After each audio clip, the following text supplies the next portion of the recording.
Hello and welcome to episode 3 of Should We Hate This? A podcast where we take mundane things from your day-to-day life and decide whether or not we should hate them. Because thinking for yourself is hard. I'm Scott and I'm joined by Dan. Hello. And today we have our first guest presenter all the way from England, Emma. Hey. Seeing Emma as our special guest, we've let her choose today's topics. First up, the news. Oh my god, I hate the news. I hate it a lot. Why do you hate the news? I hate a lot of things about the news. We can delve into that in a second. But mostly, I don't understand the need for news. Like, Right. are your lives any worse or better for knowing what's going on in, like, another country? You know what I mean? Like, let's take the really awful school shooting that's just happened. Mm-hmm. It's making everyone feel very sad, and lots of news corporations are, like, jerking off over that and using that for stuff. Yeah. But, like, do I need to know about that? I can't, like, it's not my politics, it's just making me feel sad, you know? Right. Yeah, I don't know. I think in regards to something like that, I think it's good to kind of get an understanding of what's happening around the world. I think it's definitely good to have, to know what's happening in different countries and all that sort of stuff. But the 24-hour news cycle is where the circle jerk part of it comes along, where they have to constantly be getting a new guest on to talk about it. So With our first guest. The irony. but no, like every 5 minutes they've got a new specialist coming on and being like, oh, it's not the guns, it's the people who have mental illnesses, or it's whatever. So that part of it is shit. It's not factual anymore. It's all just people's opinions. Yeah. Okay, you're right. We should know about what's going on around the world. We should have that awareness, but it should be kept to facts. Like, when you start having everybody's opinions on stuff, I think it stops people forming their own. Unfortunately, I think we're in an age, especially on social media, where people don't look for the news anymore. No. Like, back in the day, you'd have to, like, go buy a newspaper, but these days, the news is everywhere, and it's really up to the agency to try and get you to open their news. And by doing that, they've got these experts, they've got these inflammatory the headlines. clickbait style headlines. Yeah. Stories that are really not necessarily relevant or something that you need to know. I think something like a school shooting is probably definitely something that people need to know about. But in regards to, I don't know, I don't have an example. Something trivial, like... Yeah, I can't think of a trivial example right now. Well, because we don't like, see that anymore, do we? Yeah, because it's we get only... the drama, the big, like, intense events, and they feed on that for, like, 2-3 weeks. Until the next thing comes along. Yeah. Like, surely there's more mundane, boring things that are actually important, but they're not as, like, exciting. Exactly, precisely. And they're maybe not as conversational. Like a political summit or something, I guess, is very important. Like a political summit on climate change or whatever. But that's not going to get the clicks. Like... That gets a 1 minute slot in the news, and then they do, like, a 15-minute special on... 20 minutes analysing Trump's latest stupid tweet. Yeah. That's the other thing as well, especially news on social media is becoming just all celebrity news. Like, I follow BBC News because I thought, like, you know, a few years ago... They would have some gravitas. Yeah, they were actually, like, professionals. I remember a lady on the BBC News when I was a kid, she got fired, and there was this big thing, she got fired because she'd gone to Spain and got drunk and she'd, like, danced on a table, and they were like, nah, you're out. Because that behaviour was not like the BBC. Not becoming of the BBC. And now I'm getting a lot of, like, look what dress Beyonce wore from BBC News. Like, what? My whole concept of life has been thrown out of whack. And you know can't what? handle it. It's almost like that. It's these reputable news agencies that are creating that sort of content to be relevant.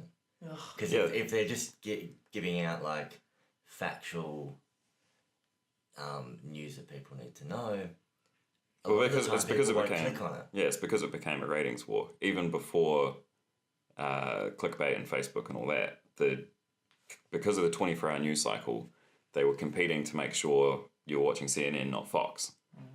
And so CNN had to become just as ridiculous as Fox to make sure people would tune into them instead of Fox. So the quality of the content and the broadcasting was diluted very quickly.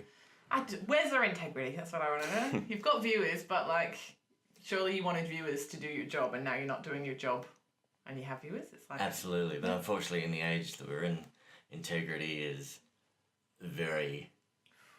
It's hard to hang on to if you want to be relevant. Oh my God, I'm sure there are definitely outlets that have integrity, but Speaking of selling out your integrity, if anyone wants to advertise on this podcast, please get in touch. Yeah, Loot Crate. Squarespace. All of that. And even the difference between commercial TV stations and something like maybe the ABC or the SBS News, where you get that world news and you see stuff that's happening in Syria that you wouldn't get on the local 7 o'clock news, because people don't want to see that when they get home from work. Yeah. They want to find out that there's a new speed bump. It's been installed. They want to know what Tracy Grimshaw is telling them to be mad about this week. Exactly. Yeah. It's like a revolving door of... I don't know if I'm mad at the news or if I'm mad at how fucking stupid people are. They have no opinion for themselves. Like, because I can watch the news and I don't know, maybe like some parts of it I'm sucked into, but there's a large part of it that I'm like, oh, I don't agree with that, or I have a different opinion, or I can see the relevance or whatever. But it seems like lots of other people just are like, yeah, like zombie It's fans. like channel, I think it was channel 7 or 9, got in trouble in South Australia with or Victoria about the Sudanese gangs. You've been following the Sudanese gangs story. So they've been constantly saying, oh, all this crime is being committed by Sudanese gangs, despite the fact that the head of the Victorian police, like the police commissioner, has come out on numerous occasions and said there are no Sudanese gangs. Like, it's ringing bells. Yeah, every now and again, maybe a crime is committed by someone who is from Sudan. But there are no Sudanese gangs, there's no Sudanese crime problem. But despite that, every day for a week almost, they were running Sudanese gang stories. And they even went and interviewed a actual white supremacist who has been arrested before for inciting hate crimes and presented his views as a fact. Yes. Didn't say that he was a white supremacist. Didn't say that he belonged to a white Australia community group, whatever you call them. And said that they put him up as a concerned citizen, and then he touted vigilantism against African people. Whoops. Yeah. You won't be responsible for that, would you? That's someone's job on the line. Except probably not. No, I don't think anyone's job was on the line. But fear-mongering is its own subject as well. Yeah. But that's the thing, people will not look past that. They will see that on the news and they won't know anything about it. I think we do, because we have that, what they call that social media tunnel vision, where you only really hear about the news that's relevant to you and your circle of friends. It's funny when you think, like, for example, Trump. Like, how could you support Trump? But then there are people out there whose entire Facebook feed would be filled with pro-Trump content, and they'd be looking, going, this guy's amazing. Like, what's everyone complaining about? Just open my eyes up to a whole new world of opinion. That makes so much sense. Why did I never think about that before? Yeah. You mentioned the ABC before. The ABC and SBS is kind of like what I remember the BBC being. Go Australia. You've hung on to a little bit of journalistic integrity. And they're trying their hardest to shut ABC or remove as much funding from ABC as humanly possible. But even then, they still have an less insufferable, but still relatively insufferable morning news show where they sit around on couches. They don't. They do. Oh. I saw it. I saw it recently. They sellouts. Sellouts. But they do cooking shows and try and sell you a vibrating thing that makes you have abs. I didn't see any of that, but they were doing the fake chumminess that pisses me off so much when the newscasters make jokes at each other. It's like, shut up! I just want to know what's happening in the world. Don't try to be funny. But at least they do have a news channel that will rotate news from different parts I like that they do that, different types of the world. They have that terrifying Asian lady, what's she called? What's her name? Talking about the woman on SBS.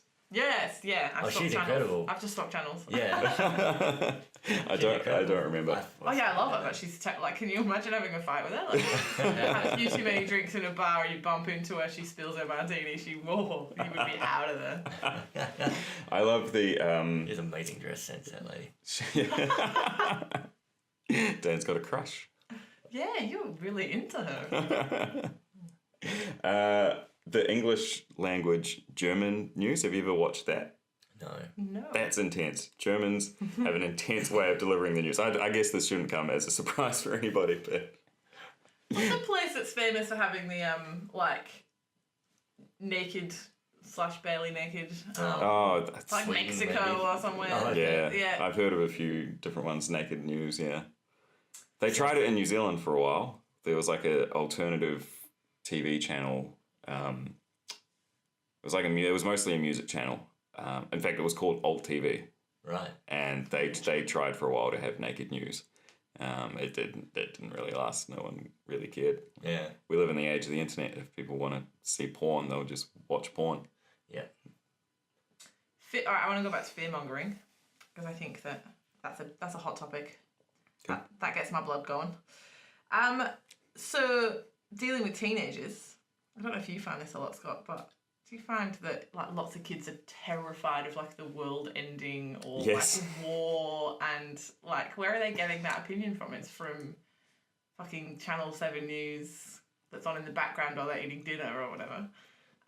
Because everything's so intense, even tiny things, and they latch onto like a theme, I think. So when there were the terrorist attacks that were, cars driving into crowds, then like for months after one of those events, any just like kind of general car crash or an old lady's, hit the accelerator instead of the brake, is like you can't be out on the street, don't take your kids shopping, like it's all like it's so irresponsible. It is irresponsible, yeah. Yeah, absolutely. Slightly less serious, but the 2012 prophecy, remember that? Yes. The calendar. The man calendar prophecy. I had a bunch of students who were like dead set convinced that it was the end of the world, to the point where a couple of them were like, what's the point of me doing my work? Wow. We kind of laugh at them, but they're genuinely like really terrified. Yeah. And if you look back when you were a kid, you had some pretty dumb ideas. I did have some pretty dumb ideas. When I was about their age, it was meteors. Remember Armageddon? Yeah. And no way. What was the other one? The less successful version of Armageddon. The better film that no one went and saw. Deep Impact. Yeah. Those two movies came out about the same time because that whole year in the news was about this big meteor that was going to hit the Earth in 2042 or something. Oh, I don't want to be mean to your childhood existence, but that's pretty fucking stupid. Mine, however, was not stupid. Yeah, I'm sure you were. I was terrified of World War III because I think that there must have been. I was really little. I must have been like 6 or something like that, and I was picking up on stuff that was on the TV or mum and dad talking, and like I don't know. Okay, my modern war knowledge is lacking here, so I don't know what conflict it was, but Britain must have been sending troops somewhere, and I was like, they're gonna take my dad, like they're gonna like conscript him into service, and he's gonna go and he's gonna die. And in my little tiny 6-year-old brain, I'm like imagining like the World War I trenches, and I was reading like horrible histories at the time, and I was like, oh my god, he's gonna get lice in his boots. It's gonna be awful. Like you're not worried about your dad dying in the war, no, just the lice in his boots. I was worried about both things equally. And I'm like, my poor mum, like, we're going to have to work. And I used to cry myself to sleep. Like, I was so distressed about it. I used to, like, I'm like, no. And I used to, like, steal mail in case it was one of them was going to be, like, a conscription letter. I was real scared. Wow. So you just answered your own question about your students. Well, yeah. I was convinced for a while that I would have to go to war. Because I don't know if it's the news or if it's war movies as well, but I kind of just had this idea in my head that that's what happened when you grew up. At some point, right. like there'd be a war and they'd send you and you'd have to go and fight. And yeah, so I was convinced of that for a while. I think we're getting a little off topic. We are way off topic. Well, no, because that's all the news is for. It's all the news. Essentially. But this is not... Okay, my first statement comes back. Do we need to know about all that stuff? Is it just causing us anxiety that is unnecessary? Unless it directly impacts your life. Well, how does the knowledge of stuff around the world, if it's not directly impacting you, other than general curiosity, which if you wanted to find out, you could go and find out yourself, that every day on the radio, on the TV, in the newspapers, on your social media, do you actually need to know that, or is it just stressing people out for no reason? Yeah, there's like an oversaturation that's causing anxiety, I think. I read about a gym recently that's banned cable news channels from the gym because they said it's like antithetical to what the gym is for. Like the gym is to help you feel better about yourself, help you work out, help you be in a healthy, have a healthy body, but also a healthy mind. And if you're running on the treadmill trying to improve your physical health, but you're watching a horrible story about a terrorist attack or something, you're like negatively impacting your mental health at the same time. So there's an argument to be made there that, yeah, too much of the news is causing people anxiety. Yeah, and we get it immediately as well. Like there's no break between there being an event, you know, politicians or experts or whatever processing that event and then responsibly passing that on to the public. It is immediate. It's like breaking news, something's happened, people are dead, but we don't know what's happened. Yeah. We don't know how many people are dead. We're going to tell you it's 60, but it might actually end up being 12. Allegedly. And everyone just wants to break that news. Yeah, To break it. And be like, we've just got news that it's 16 or 21, and then the number goes up and down, and there's no... They don't pause. There's a sense of chaos actually within the news, not just in the event. Yeah. You kind of get like... So I remember... what was that terrorist attack in... Oh, the one in Vegas, where the numbers were really crazy. The shooting. Yeah. The country music festival. Yeah. Yeah. So obviously, because you can imagine, if you picture that scene, you picture people, you know, freaking out and running and and that sense of kind of panic and not knowing what's going on was like replicated for me personally in the news, with them not knowing what's going on and interrupting, you know, to tell you what's happening and like, you know, I've heard something else. Hang on, hold that thought, kind of thing. I don't need that sense of panic. I was lucky enough not to be there. Yeah. So. And that that actually was a terrorist attack, obviously. But like you mentioned, something like an accidental like car accident. So maybe, a little old lady in a car park accidentally hits the accelerator instead of the brake, like you said before, and they hit five people. The news will always slip in that line. Breaking news: 5 people killed in a car park by a car. We don't yet know if it's terrorists. Car plows into crowd. Yeah, but they always slide in that line. No word yet if it's a terrorist attack. And I was like, well, hang on, no one... I wasn't thinking it was a terrorist attack. Now we think it might be. Until you brought that up. Like, why did that have to come into it? I think... because terrorism sells. Oh, that's dark. But true, but dark. And I think definitely news, obviously, or political parties are obviously affected by news corporations and vice versa. And I think they've found that perfect formula to kind of keep people... At least people who aren't really looking for another opinion outside the 7 o'clock news. Where the latest thing in the news is that there's South Sudanese gangs, or, you know, people are driving down footpaths, cleaning people up, and they have that sort of slight fear control over people. And you can see it when you talk to like your mum and dad or like the folks. Yeah, so the coverage by the mainstream news about the Sudanese gang, or the so-called Sudanese gangs, was actually perfectly aligned with the political agenda of one of the Liberals. I cannot remember which one it is now. The same cunt who was against safe schools, who led the charge against safe schools. Xenophon?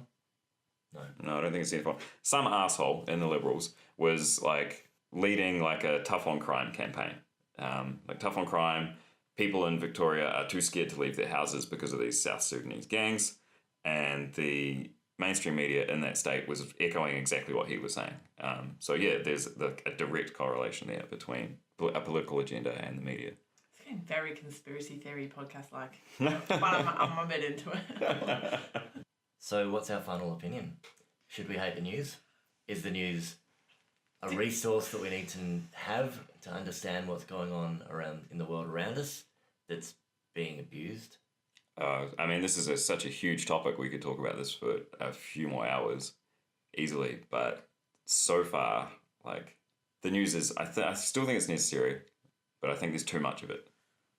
I think we like the news as a concept of, like, staying informed, but the way it's being delivered at the moment, we hate. Yeah. We hate the state of modern journalism. Oh, all right. You always got to make it a little bit better. Yeah. That's the same as what I said.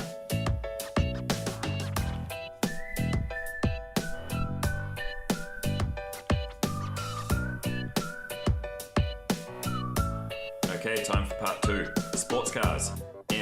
Go. I don't understand the point behind sports cars. Girl opinion, if we're going to be really sexist, is I think that they're fuck ugly.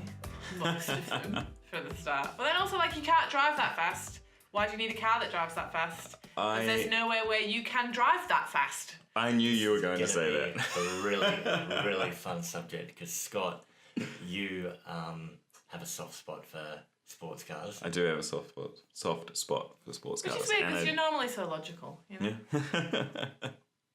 I don't know, just for the sake of engineering something that can go that fast. Why did they climb Mount Everest? Because it was fucking there. Why build a car that can go that fast? Because you can. Alright, so they can make them. What I don't like is people owning them in, like, unless you are a racing car driver and you go to a track and you can actually use the magical engineering that they've done, well done us, woo, we're great. Unless you can go and use that, then don't drive up the Kwinana freeway going 100 k's an hour like the rest of us in a car that can go fucking however fast it can go. But hang on, your little Hyundai that you drive up the Kwinana freeway at 100 let's not get personal. can also go at 180. So there's the argument that applies to any car. Have you ever really tried to push the Hyundai? No, because I adhere to the law, gentlemen.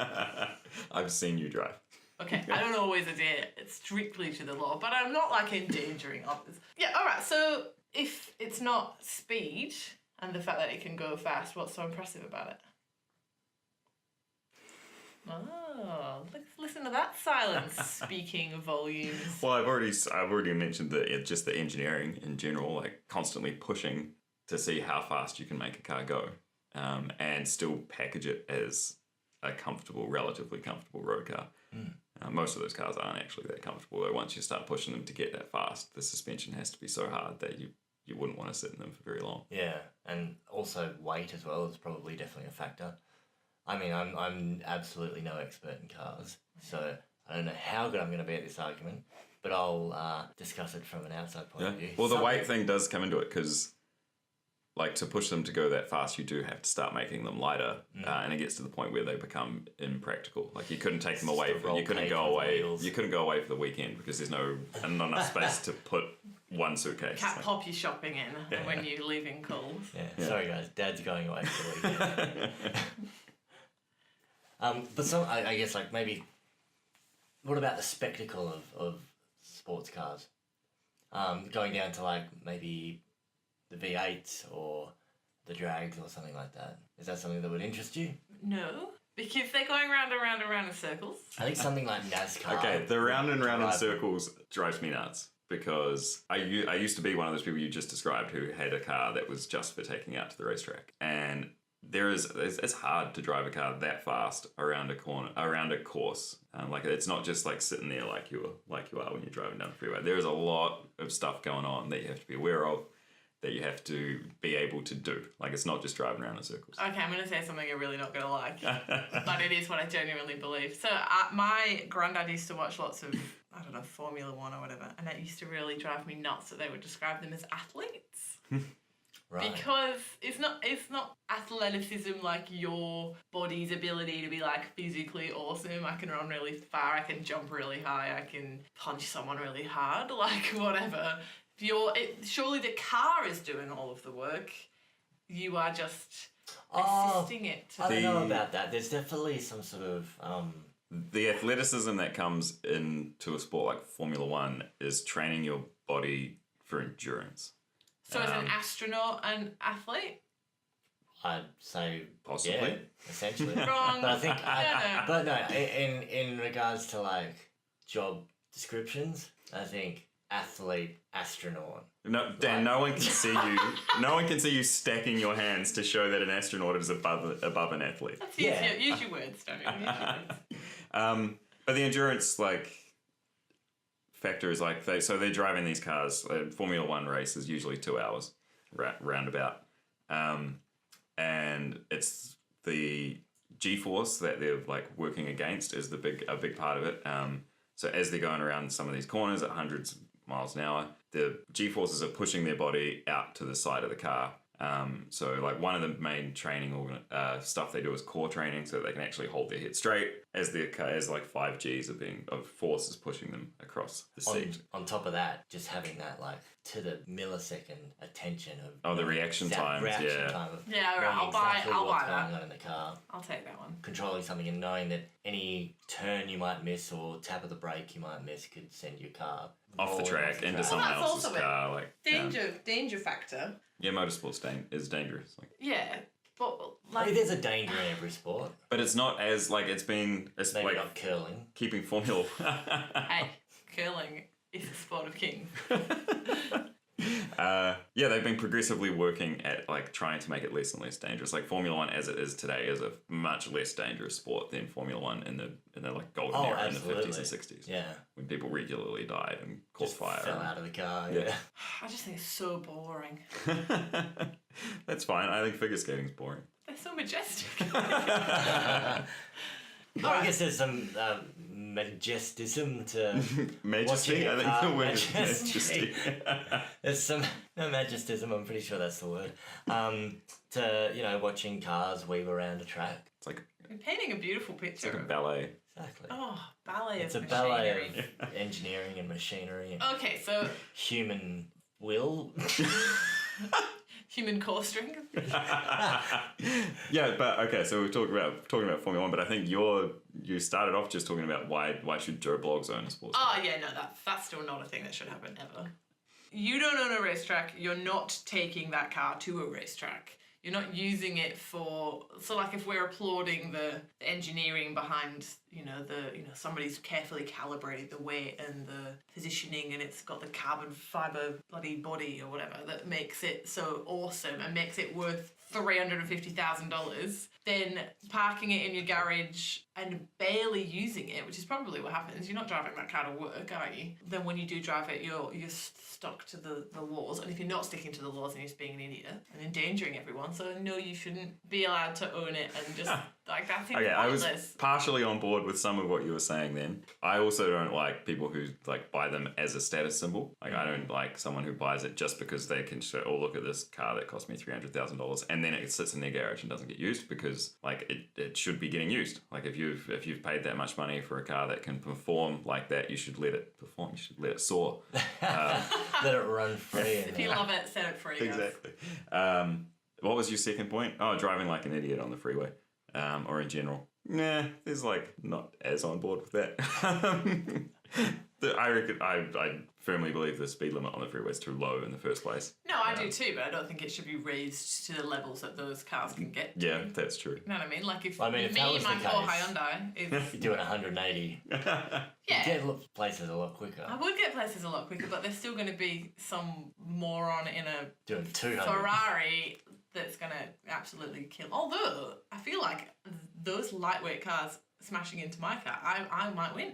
You're in a little brick and they're just kind of... I'm solid in that car. I'm safe. Your maybe. little inbuilt roll cage. Nice. So what we should do is make them legal and then I can just drive around and pick them all off like as I get mad and seeing them. I Just give them a tap. Just and tap go them. 180. They'll go flying Yeah. into the centre part. The wind will get underneath the car and they'll just slip away. Awesome. Cleaning up the roads one Ferrari at a time. Yeah, I'm a vigilante Ferrari. There are cars out there, and I think it's only Ferrari that has this scheme, but there are two models, someone will probably correct me, of Ferrari, one being the FXX, that when you purchase it... It's even got a boring name. When you purchase it, well, the next model up from the FXX is the FXXK, Original. So when they write it down in motoring journalism, it looks like the Ferrari fuck. All right, I'm not on board. That's really cool. I'll buy one too. Yeah, so if you buy an FXX, you're not allowed to take it home. Like, it stays at the Ferrari factory. What? And Ferrari will fly you, because if you've got enough money to own one of these things, you're obviously pretty special.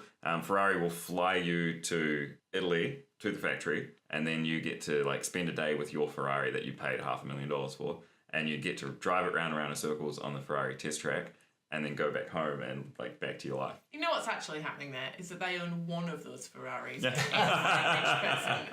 all driving the same car, and they're like, "Look at me, this one's mine, guys." It's not. Can you come in at 5? Yeah, someone else is it. The track is full. It's definitely not your car, guys. It's definitely not your car, but the track. It's a great little scheme. But going back to people that collect cars, I mean, there's definitely. Well, collecting cars is a thing, and some cars have historical significance. Like some specific models of sports car have, like, this was the sports car, this was the first Porsche that won Le Mans, so I want to have it because I'm a Porsche person. Yeah, like that. Absolutely. But like, also I can lord it all over all my friends that I have the first car that won Le Mans. Yeah. There's a correlation though between, like, when we talked about Formula 1 and stuff before, like people who like footy and they wear a Dockers shirt or they wear an Eagles shirt. Well, there's a correlation between like people who like diehard follow Formula 1 in the same way. They've supported Mercedes for as long as they can remember. So they want to own a Mercedes sports car as an expression of their fandom. I feel like that is a small percentage of the people who are actually buying these. You'd be surprised. I would kind of agree with you. I would be very surprised because I don't think that's what's happening. But I guess that's in really anything. Like Scott said, like you've got sports, you've got people who are particular car, bands, musicians who are like tied to a particular model of guitar. Okay, so perhaps I need to rephrase my hatred.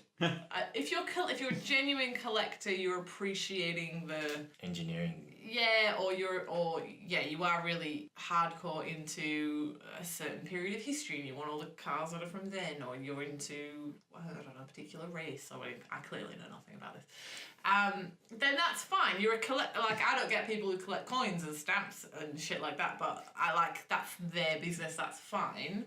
What I don't like is people who I guess I just hate rich people. This is what this is all about. Turn it around. Do you hate rich people? Okay. Or do you hate just people that don't obey the speed limit? Yeah. Are you just a nana Hyundai who's angry that everyone else is going faster than her? My parents call me Nana. That is my nickname because I'm always called, and I'm a stickler for some of the rules. So perhaps, but no, I think if you're just buying it because you're like, oh, it looks cool, or everyone like, look at me, I'm so awesome, like that kind of attitude behind having a sports car. That's what I don't like. Like if you genuinely, you don't know someone's story, you don't know that they're a collector, you don't know. Whatever, you're just driving to work and someone's driving a sports car or any kind of souped up car next to you, your instant thought, both of you surely, is that person's a dickhead. Yeah, definitely. Yeah. But is that our own? You're projecting your own hang-ups onto someone else. Onto some guy who's maybe just like saved up his entire life and he just loves this car and he's finally got it and he's like, yeah. And you're in the car next to him going, look at this fuckhead. Why? Because you think I want the car? No, not because you want the car, but just because your opinion of people with sports cars is straight away that person's a dickhead. And the only reason that guy has a Porsche might be because ever since he was a little boy, all he's ever wanted to do is own a Porsche. The same way that some people spend their whole life wanting to, I don't know, go to traveling. Go traveling or something like that. Yeah, but the point still stands is that you guys are like supporting sports cars, and you still your instant thought is dickhead. So. It's not achieving... No, mine isn't mine isn't dickhead. Mine is... I wonder what his story is. Yeah. No, it's bullshit. Sometimes it's dickhead. Sometimes it's... Depends on what glasses he's wearing. That's quite rare. It depends on the glasses. Yeah. He's got wraparound Oakleys. He's a cunt. Yeah. But then there's levels of judgment within the sports car fandom. Like, being someone who is into sports cars... Like, I don't get guys that are like, oh, Holden Commodores are the best thing ever, and you can spend $100,000 on a Holden Commodore if you're an idiot.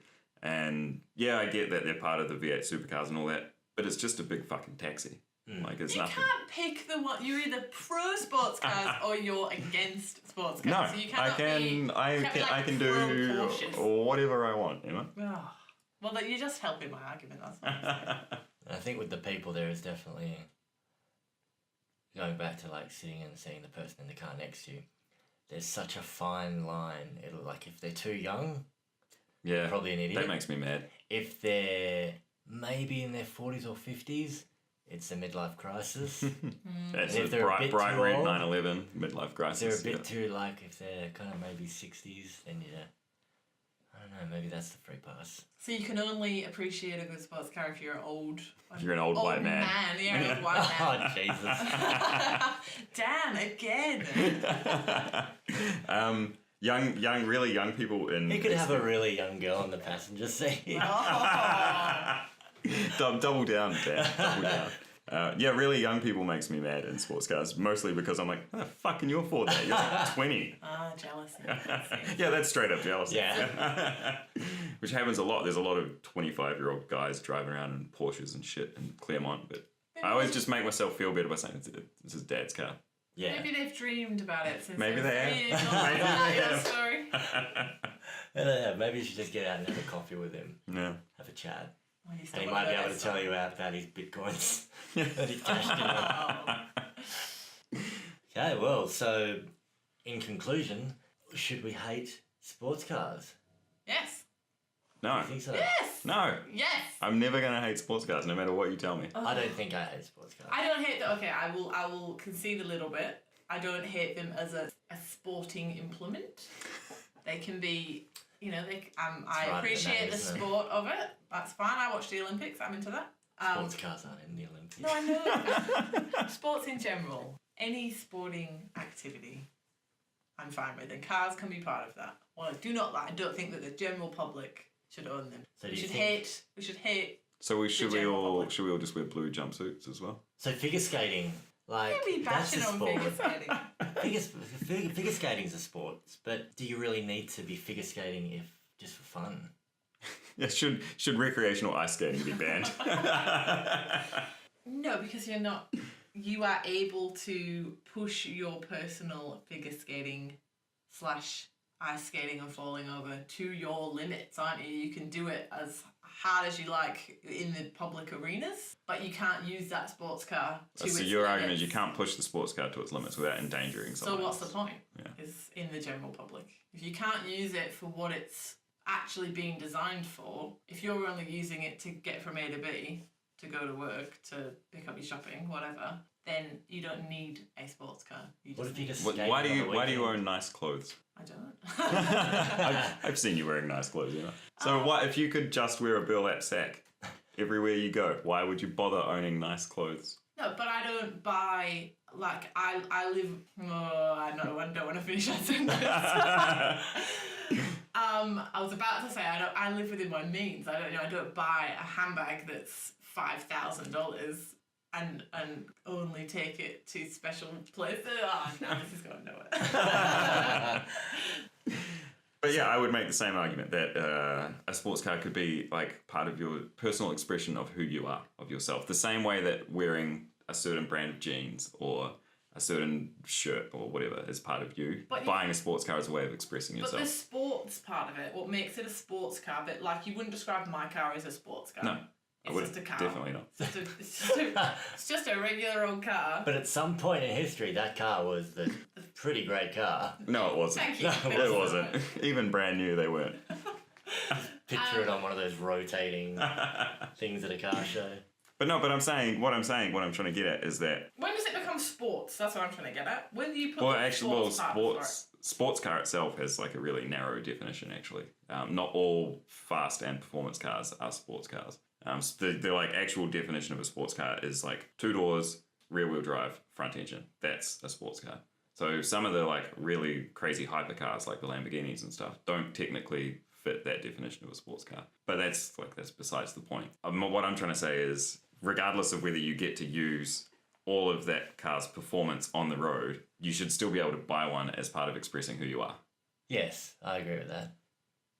And whether or not it's something that you enjoy, it's definitely something that other people enjoy. some people get a kick out of just seeing them as well. Like if I see a rare sports car, like a rare Ferrari or a rare it's a public service. It is the public service. That's right. Like I get a little like. You get to look at it. You get to look at it without having to pay anything for it. And I point them out to Hannah, and she doesn't care. No. Driving down the road. Oh, look at that! Don't care. Okay, so in conclusion, should we hate sports cars? It's just so against my very nature to admit defeat and be wrong. But You can still hate it. Have we reached an impasse? Is the conclusion going to be Scott and Dan love sports cars and Emma still hates them? No, I don't think that you should be allowed to do that. I think that you argue to the bitter end. I think you've got to. Or have we changed your opinion? You have changed my opinion. And that's what this podcast is all about. Changing people's opinions, giving them a different perspective. I think that you have changed my opinion. I think that my hang-ups perhaps are challenging my opinions when I see people driving around. And that maybe I'm very like, people should do what they want. Yeah. So I should not be allowed to judge. Who am I to judge, I guess? All right, so podcast. Should we hate this? Pro sports car. Yes. Yes. Yes, fine.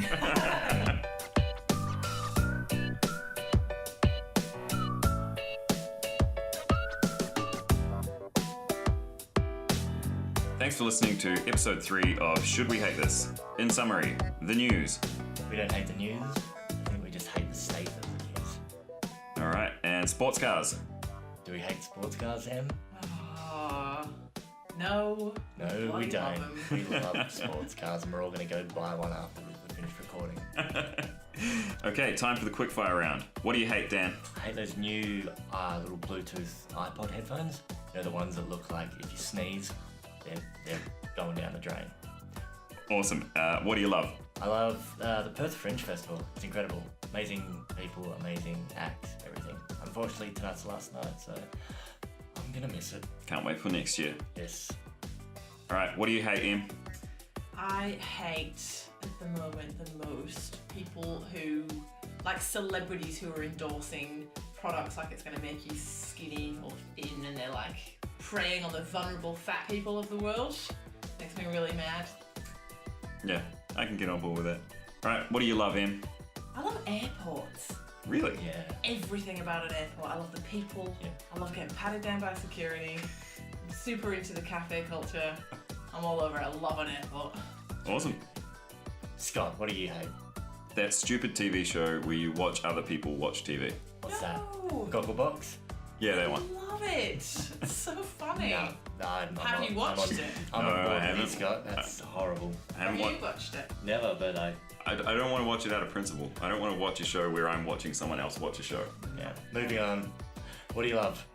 I just found a new podcast called Nostalgia Party, where a couple of guys watch old films, and basically it's kind of like Should We Hate This, except they watch old films and decide whether they are actually as good as we remember them being. Excellent.